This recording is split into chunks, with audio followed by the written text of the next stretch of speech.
হাঁটু কেড়ে আরোহীর সামনে বসিয়ে আলতো হাতে মুখের উপর পড়ে থাকা এলোমেলো চুলগুলো সরিয়ে দেয় শুভ্র।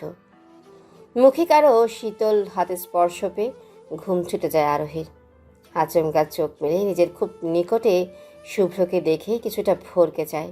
শুভ্রর ঘোর কাটে, কিছুটা ইতস্ততভাবে সরে যায় সেখান থেকে।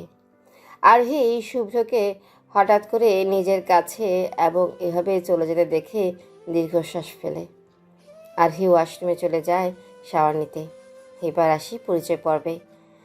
মুশাইরা আরোহী রৌদ্রিতা ও মেহেরিমা আয়না তারা, দুই যমজ বোন। দুই বোন দেখতে একই রকম হলেও কিছু ভিন্নতা আছে, যা কোনো অচেনা কেউ প্রথম দেখায় ভিন্নতা করতে পারবে না। এমনকি বহুদিন পর দেখলেও ভিন্নতা করা মুশকিল। আয়না ফর্সা আর আরোহী উজ্জ্বল বর্ণের, তবে ওদের দুজনের গায়ের রং মাত্র এক শেড ভিন্ন, যা দুজনকে একসাথে গভীরভাবে পর্যবেক্ষণ করলে বোঝা যায়। আয়নার নাকের নিচের বাম পাশে একটা তিল ও বাম ভ্রুদয়ের নিচে নাকের পাশে একটা তিল আছে। ভ্রুদয়ের কাছের তিলটা চশমা পরার কারণেই ঢেকে থাকে। আরোহীর নিচের ঠোঁটে নিচে একটা তিল আছে, যা সহজেই দেখা যায় না, আর আরেকটা নাকের নিচে ডান পাশে। আরোহী চশমা লাগে না। আয়নার চুলগুলো কালো বর্ণের আর আরোহীরগুলো কালচে লাল বর্ণের। সূর্যের প্রখর আলোতে গেলেই এই পার্থক্যটা দৃশ্যমান হয়। আয়নার চোখের মনে কালচে বাদামি আর আরোহীর কালো। আরোহী 5 ফুট 7 ইঞ্চি ও আয়না 5 ফুট 6 ইঞ্চি। দুজনের চুল কোমর ছড়ানো। আয়না ও আরোহীর স্বভাবে কিছু পার্থক্য পরিলক্ষিত হয়। আয়না চুপচাপ থাকে, শান্ত শিষ্ট এবং যথেষ্ট আবেগী। আর আরোহী সে চঞ্চল, দুরন্ত ও জেদি স্বভাবের। তবে দুজনের অনেক স্বভাবে মিল আছে। আরিহ ও আয়ানা দুজনে 22 বছরের তরুণী। ওদের বড় দুই ভাই ওদের থেকে 6 বছরের বড়। বাবা ও মা দুজনেই ইউনিভার্সিটির শিক্ষক। মিস্টার মুনতাসির এবং মিসেস নূরের 4 সন্তান। বড় দুই ছেলে, তারাও যমজ। আরোহী ও আয়না দুজনেই মেডিকেল 3য় বর্ষে অধ্যয়নরত। ঢাকা ইব্রাহিম মেডিকেল কলেজ হাসপাতালে দুই বোন অধ্যয়নরত। শুভ্রদীপ মাহতাব শান উজ্জ্বল শ্যাম গায়ের রং ও লম্বায় 6 ফুটের এক সুদর্শন 27 বছরের যুবক। মা মিসেস কিয়ারা ও বাবা মিস্টার মাহতাব। শুভ্র একজন ডাক্তার।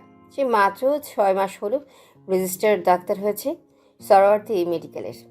সে একজন হার্ট সার্জন হতে চায়, তাই এর জন্য প্র্যাকটিস করছে। আরেকজন যাকে আয়না ভালোবাসে সে হচ্ছে ধ্রুবায়ন খান পূর্ব। বাবা মায়ের এক ছেলে এবং ধ্রুবর বড় একটা বোন আছে। উজ্জ্বল শ্যাম বর্ণের 5 ফিট 11 ইঞ্চি উচ্চতা বিশিষ্ট 23 বছরের ছেলে। ধ্রুব মেডিকেল 4র্থ বর্ষে পড়াশোনা করে। ধ্রুব সরোয়ার্দী মেডিকেলে অধ্যয়নরত। আরোহী ফ্রেশ হয়ে ওয়াশরুম থেকে বের হয়। সুতি নীল শাড়িতে তাকে অপসরীর মতো লাগছে। ড্রেসিং টেবিলের সামনে দাঁড়িয়ে সে চুল শুকাচ্ছে।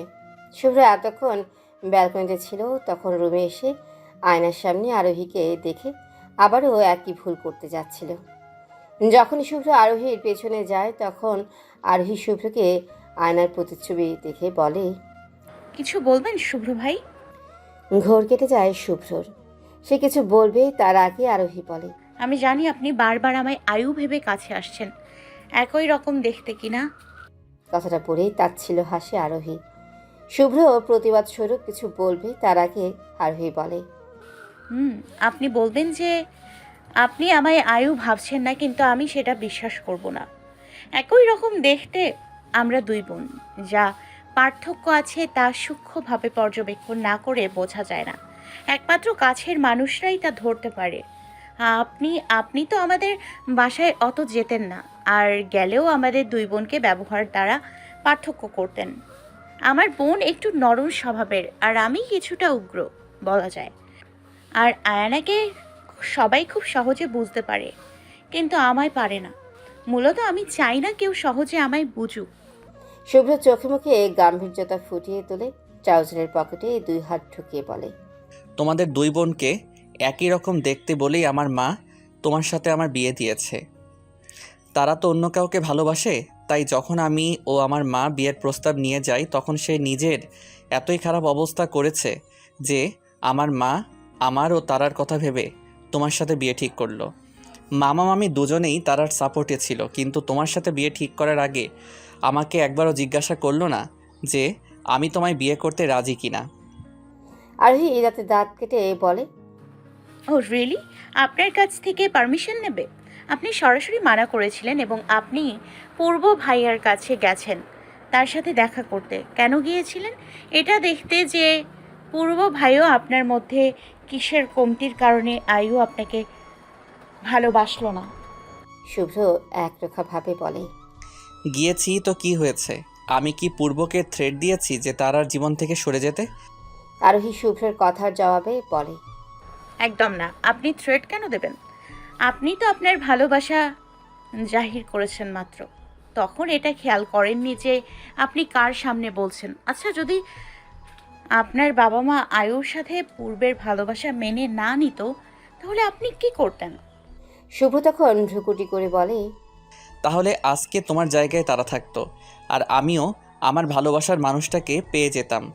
আরোহী উচ্চ স্বরে হেসে বলে, তাহলে আপনি হতেন সবচেয়ে দুর্ভাগ্যবান পুরুষ। কেন জানতে চান না?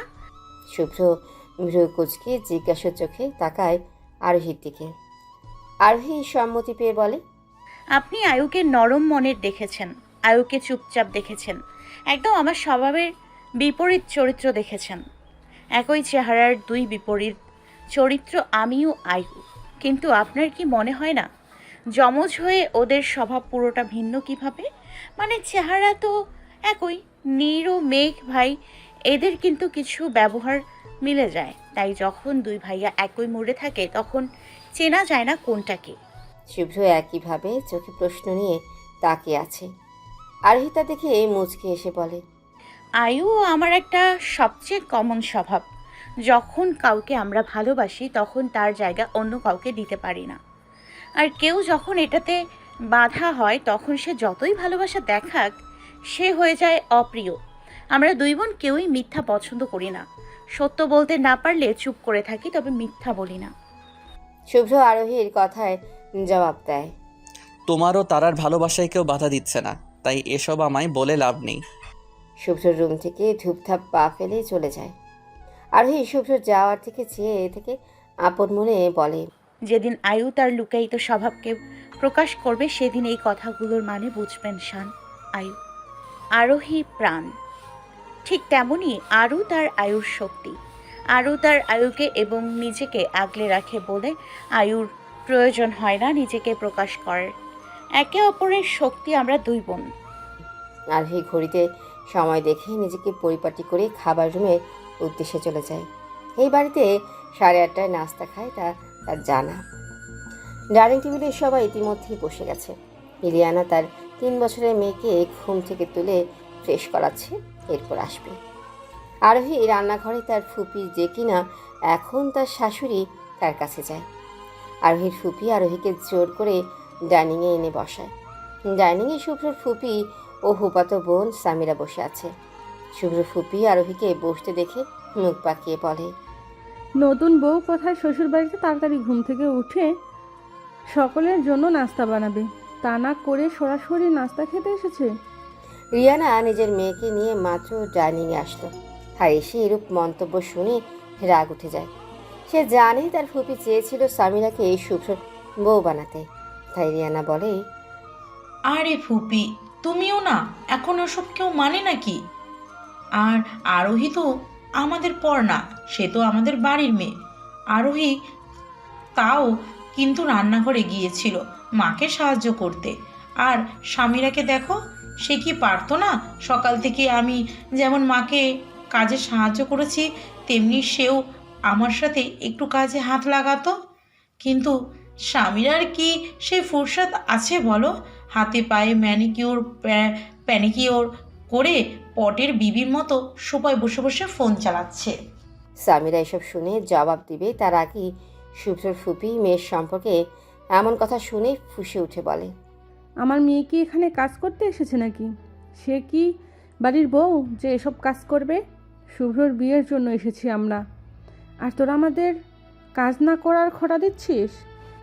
আরোহী চেয়ারে বসে মুখ টিপে হাসছে, যাতে কেউ বুঝতে না পারে। তবে শুভ্রর এবং শুভ্রর মায়ের নজর এড়ায় না। শুভ্রর মা আরোহীর পাশে দাঁড়িয়ে আছে। আরোহীকে মিটিমিটি হাসতে দেখে আলতো ধাক্কা দিয়ে থামতে বলে। আরোহীও তার ফুপির কথায় মুখে হাত দিয়ে ঘাড় নাড়ায় যে সে আর হাসবে না, কিন্তু তাও সে মুখে হাত দিয়ে আস্তে আস্তে হাসছে। শুভ্র এসব দেখে ভাবে আরোহীর জায়গায় তারা হলে কি করত। শুভ্র ভেবে উত্তর পায় যে তারা হলে মাথা নিচু করে চুপ করে থাকতো, আর শুভ্র নিজে তখন তারার হয়ে প্রতিবাদ করত। রিয়ানা তার ফুপির কথায় মুচকে এসে বলে, তোমরা তো বিয়ে খেতে এসেছো, তাহলে ভালো করে বিয়ে খাও।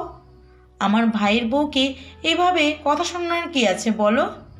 আমার মা যেখানে কিছু বলছে না সেখানে তোমার কি দরকার এগুলো বলার? শুভ্র ফুপি নিজের ভাগ্নির কথা শুনে রাগে কটমট করতে করতে নিজের ভাইয়ের দিকে তাকায়। শুভ্রের বাবা খাবারের দিকে মনোযোগ দিয়ে বলে, আপা, তোমার কি দরকার আরু মাকে এত কিছু বলার? থাক না, কাল এত ধকল গেছে তাই সকাল সকাল আসতে পারেনি। তুমি তোমার মতো খাও। আর রিয়ান, উনি তোমার ফুপি হয়, এভাবে বলো না আর। শুভ্র ফুপি মুখ ভেঙচি দিয়ে খাবারে মনোযোগ দেয়। যখন শুভ্রর ফুপি জানতে পারল শুভ্রের সাথে আয়নার বিয়ের কথা বলবে, তখন ইনিয়ে বিনিয়ে নিজের মেয়ের কথা বলেছিল শুভ্রর বাবা তথা তার ছোট ভাইকে। এরপর যখন শুনলো আয়না শুভ্রকে বিয়ে করতে রাজি না, তখন তো সে খুশিতে নিজের মেয়ের সাথে শুভ্রর বিয়ের কথা বলেই ফেলে। কিন্তু শুভ্রর বাবা মিস্টার রিয়াদ ওই মুহূর্তে মনে হয়েছে আয়না না হয়, কিন্তু আরোহীকে নিজের পুত্রবধূ করাই যায়। এমনকি তার স্ত্রী মিসেস কিয়ারা তারও একই মত। মিস্টার রিয়াদ ছেলের মনের ভাব জানেন আয়নার প্রতি, তাই সে সেই কষ্টে কিছুটা মলম লাগানোর জন্য সে আরোহীকে শুভ্রর বউ করার প্রস্তাব রাখে। আরোহীর বাবা মায়ের কোনো আপত্তি ছিল না, তবে তাদের আরোহীর মতামতের প্রয়োজন। তাই আরোহীকে জিজ্ঞাসা করলে আরোহী রাজি হয়ে যায়, কারণ আরোহী শুভ্রকে ভালোবাসেই অনেক আগে থেকেই। তবে শুভ্রকে এবং কাউকেই জানায়নি এই বিষয়ে। আরও একটি কারণ হচ্ছে শুভ্রকে আয়না বিয়ে করতে মানা করে দেওয়ার পরই শুভ্র ধ্রুবের কথা এবং ডিটেলস জানতে পেরে ধ্রুবের সাথে 2 দিন দেখা করে। প্রথম দিন তো ধ্রুবকে বলেই ফেলে তার থেকে দূরে থাকতে। এগুলো যখন আয়না শুনে তখন আয়না সারা রাত কান্না করে কাটিয়ে দিয়েছে। তার পরের দিন আবারও শুভ্র ধ্রুবের সাথে দেখা করে এবং সে যে আয়নাকে অনেক আগে থেকেই ভালোবাসে তা জানায়। আরও বলে সে তারাকে বিয়ে করতে চায়, কিন্তু তারা চায় না।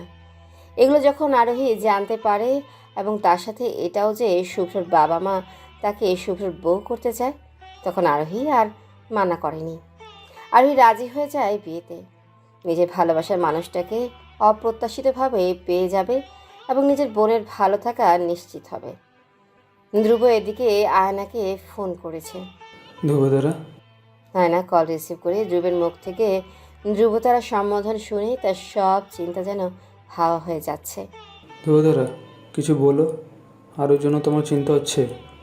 আয়না ধ্রুবকে উদ্বিগ্ন হয়ে বলে, চিন্তা তো হচ্ছেই। আরও আমার জন্য এই বিয়েটা করেছে, এটা আমায় এবং সবাইকে বললো আমি আমার বোনকে চিনি। আরও আমার কাছ থেকে যত লুকিয়ে রাখুক, আমি জানি আরও শুভ্র ভাইকে ভালোবাসে। ধ্রুব অবাক হয়ে বলে, কী বলছো এগুলো?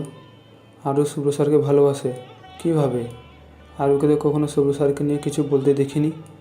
আয়না মলিন হাসে, এরপর বলে, আমাকে আগলে রাখতে যেয়ে সে নিজের অনুভূতি জাহির করতে ভুলে গেছে। সবার কাছে আরও দুরন্ত, ডানপিটে ও চটপটে, তবে আমার কাছে আরও আমার ছোট বোন। কিন্তু ওর ব্যবহারে মনে হয় আমি ওর ছোট যমজ হলেও কয়েক মিনিটের আর ছোট আরও আমার।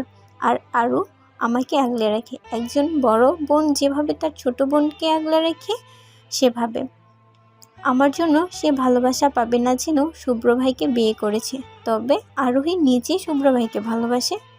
আমরা যখন কাউকে ভালোবাসি কিন্তু সে মানুষটা যদি অন্য কাউকে ভালোবাসে, তখন আমাদের কতটা কষ্ট হয় তা একমাত্র তারাই বোঝে। আয়নার কথায় ধ্রুবর মন কিছুটা খারাপ হয়ে যায়। শুভ্রর সাথে যতবার ধ্রুবর দেখা হয়েছে ঠিক ততবারই শুভ্র ধ্রুবের দিকে ব্যথিত নয়নে চেয়েছিল। একই মেডিকেলে একজন অধ্যয়নরত আর আরেকজন ডাক্তার। তার প্রতিদিনই একবার হলে ওদের পাশ কাটিয়ে যেতে হয়। কোথাও বসে কথা হয়েছে 2 বার, তবে দেখা তো অনেকবারই হয়েছে। ধ্রুব ব্যথিত সুরে বলে, শুভ্র ভাইয়ের চোখে আমি তোমাকে হারানো স্পষ্ট ব্যথা দেখেছি। জানো, যখন আমরা জানতে পারি আমাদের ভালোবাসা মানুষটাকে অন্য কেউ তার মনে রানী জায়গা দিয়েছে, তখন নিজের ভালোবাসা মানুষটাকে হারানো ভয়ে মন বেকুল হয়ে ওঠে। আমাদের অগ্র মস্তিষ্কের হাইপোথ্যালামাসের কাজ এগুলা। ক্ষুধা, তৃষ্ণা, ঘাম, ঘুম, রাগ, পীড়ন, ভালো লাগা, ঘৃণা, উদ্বেগ এসবের কেন্দ্র হিসেবে কাজ করে হাইপোথ্যালামাস। আয়না ব্যঙ্গ করে বলে, ডাক্তার সাহেব, আমি বুঝতে পারছি আপনি নিউরোসার্জন হতে চান, কিন্তু আমি আবার এই নিউরোসার্জন হতে চাই না। আয়না সবসময় এমন করে কথা বলে যা শুনে কেউ কষ্টের কথা বলতে নিলেও হেসে ফেলে। ধ্রুব হাসতে হাসতে বলে, তুমি তাহলে কি হবা? অর্থোপেডিস্কো নাকি হার্ট সার্জন? আয়না ভাব নিয়ে বলে, আমি মেডিসিন এবং ব্লাড স্পেশালিস্ট হব। হার্ট সার্জনের মধ্যে আরও ইন্টারেস্ট আমি না। ধ্রুব প্রসঙ্গ পাল্টাতে বলে, আজ তো আরও রিসেপশন, আমি কি যাব? আয়নার ভ্রু কুচকে আসে ফোনের অপর পাশ থেকে। তারপর বলে, তুমি কেন যাবা না? আমার আম্মু, আব্বু, ভাইয়ারা আর আরও নিজেও তোমাকে যেতে বলেছে, তাহলে তুমি কেন যাবা না? ধ্রুব ভাবলেশীনভাবে বলে, কেউ হয়তো আমাকে দেখে সহ্য করতে পারে না, কারো হৃদয়ে আমাকে দেখে রক্তক্ষরণ শুরু হবে। আয়না বুঝতে পারে ধ্রুবের কথা, তাও সে ধ্রুবকে নিয়েই যাবে। দেখো ধ্রুব, তোমাকে যেতেই হবে। তুমি যে কারণে যেতে চাইছো না সেটা হলেও তোমার কিছু করার নেই। শুভ্র ভাইকে মেনে নিতে হবে সবটা। আমার বোনকে আমি কষ্ট পেতে দিব না। আয়না কথাগুলো যেন রাগ নিয়ে পড়ে। আয়না আবারও বলে, এতদিন আরও আমাকে আগলে রেখেছে, সব সময় আমার শক্তি হয়েছে। এখন থেকে আমার বোনকে আমি আগলে রাখবো। আর ধ্রুব, তুমি জলদি আঙ্কেল আন্টিকে নিয়ে চলে আসো, রাখি, অনেক কাজ পড়ে আছে। আয়না ফোন রেখে দেয়। জলদি করে নাস্তা শেষ করে শুভ্র টেবিল থেকে উঠে রুমে যায় আর 10 মিনিটের মাথায় ফর্মাল ড্রেস আপে ড্রয়িং রুমে আসে।